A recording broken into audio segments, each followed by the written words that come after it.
people who dare to dream of freedom is not forgotten or lost, but is actually blessed in the legacy today, so that their legacy of resistance becomes a reality, and that really to push for justice in relation to this. So that's what I would say. It's not a very clear position because, of course, there was no clear outcome from Britain in terms of the present-day government to acknowledge the injustice, to do more than even just apologize, but to pay reparations and to correct that which was a reality in people, which should be a reality in people's minds today, because we're talking about the 1950s, and no one can say that this was about their ancestors. This is about now, in the present. Thank you. Yep. Yeah, maybe my comment to that, Judge Peter. Yes. Will be very quick. One is to say, you know, the land is the river through which all rights flow. That is why the land is very important. It's the river through which any other right flow. Right to housing, right to settle, right to dignity, right to practice culture, right to religion, and therefore when you tamper with land, you have really, even if you talk of other rights, you have really messed with a big part of that Bill of Rights. But secondly, to your question, far from it, because remember, in the case that I was dealing with, the case of Kedong case, about 75,000 acres. It was a land that was taken by the Europeans. When they left, the allotment letter was given by the Kenyan government to who is who families in Kenya.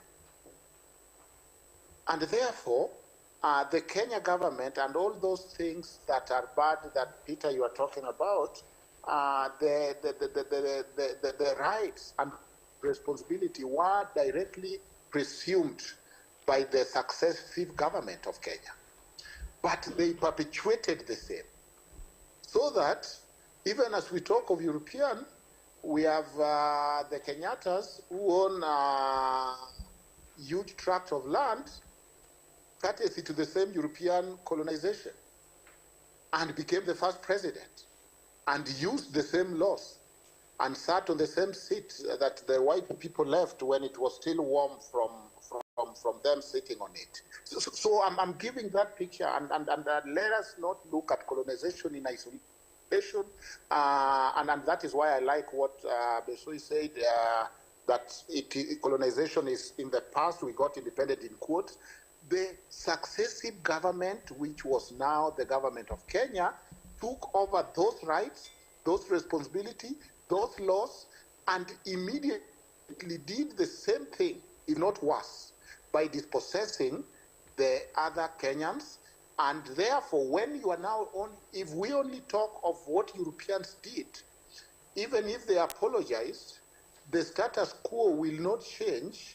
It is like what Malcolm X said, that if you inject somebody with 9 inches of a knife and you pull 2 inches, you can't call that success. They can bleed to death. Success is if you totally remove the knife and repair the wound. So our loss, our land injustice is perpetuated, authored by the European, the doctrine of discovery, the racist one, but the successive government, the leaders of who is who, those who are collaborators, the chiefs, took the same laws, took those lands, and therefore, when Belso is talking of Kericho tea, somebody else is talking of our whole province taken by a few individuals using the same law. And therefore, as we champion for this change, we must champion for it from a perspective that those laws, those harmful laws, were also passed down to the Africans who perpetuated them, who used them, and dispossessed others. Thank you. Thank you very much, both Dr. Azwang and Claudia. We're now going to move to questions from the audience. I'll take 3 questions, but please keep the questions 1 each, not 2. But you can make a comment, but it really needs to be very brief. We're going to finish at 11:15 a.m. 11:10. Okay, maybe 15. So we need to get out there for coffee. So please keep your questions very short.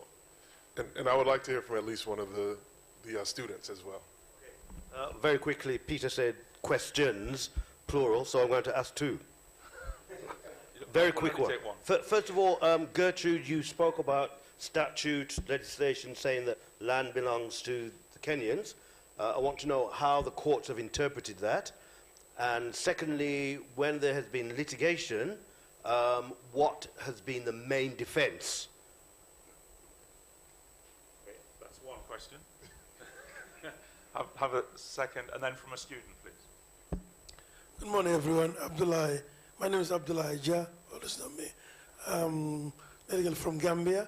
Okay, I'm trying to compare. I don't know, I'm not comparing. My question is here, how does it work here in a land, buying a land in, for example, is it freehold or a leasehold? Because why I'm asking this question, I was in Gambia last month with a team of investors who went to Gambia to invest. These are from the West Indies, Caribbean origin. So what we go around, we go to the Ministry of Land Department in Gambia and compare, but out of all the consultation we did with the real estate, they were advised to buy leasehold lands instead of freehold lands. Because I don't know the comparison between in Kenya, difference between the leasehold and then the freehold. In UK we have the leasehold, freehold, mostly when paying land. So that's what they're comparing, actually in Kenya. It's okay.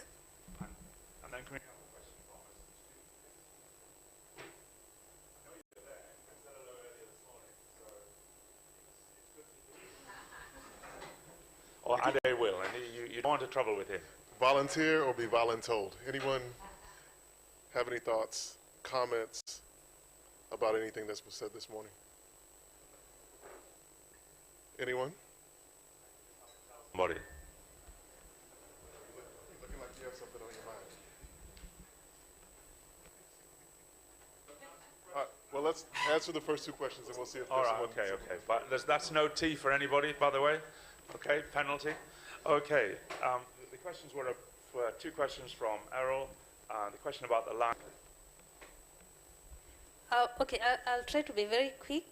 What are the courts doing about it? The old constitution applies to ground in the court. Conversion of community land to public or private, conversion of private land to public, and the conversion of the public land to private, okay? So, the courts look at these conversions, and also they are irregular or they are illegal. For example, for the Community Land Conversion, Community Land Act, which just came into force in 2016, and the transition of what was trust land, so they are supposed to have been registered, okay? So when it comes to the conversion of their land, 2/3 of the community, the registered, but for a reason I cannot understand, the judges are having and talking about how to deal with these issues. That's why this case of Me Too Bill comes up, and the interrogation of the application of international law, which is applicable in our constitution under Article 2 of the Constitution, that the government has a responsibility to protect its people and ensure that they are all settled and their socio-economic rights are protected. So it's in the area of conversion where this is interrogated. But the problem is usually the data and the registration documents. And that's another systems of keeping documents, updating them, and also disseminating this information about registration. But we have been locked out of that.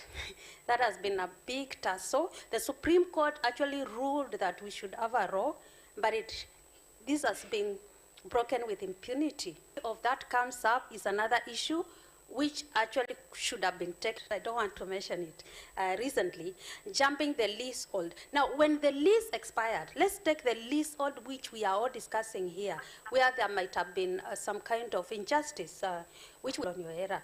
Most of them have been expiring. Now, the national land, and then 3 years before they automatically go back to the person who had it, although they might have preemptive rights. But is that happening? No, it's not.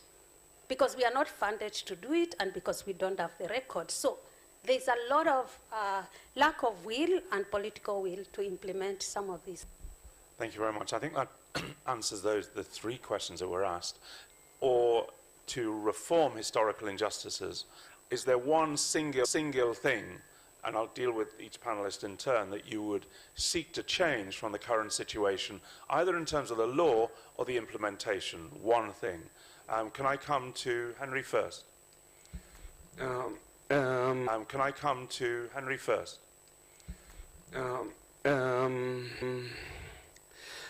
In my opinion, I believe that the people must take their land, which was taken without the law. If law is the problem, it cannot again be the solution. I think we can check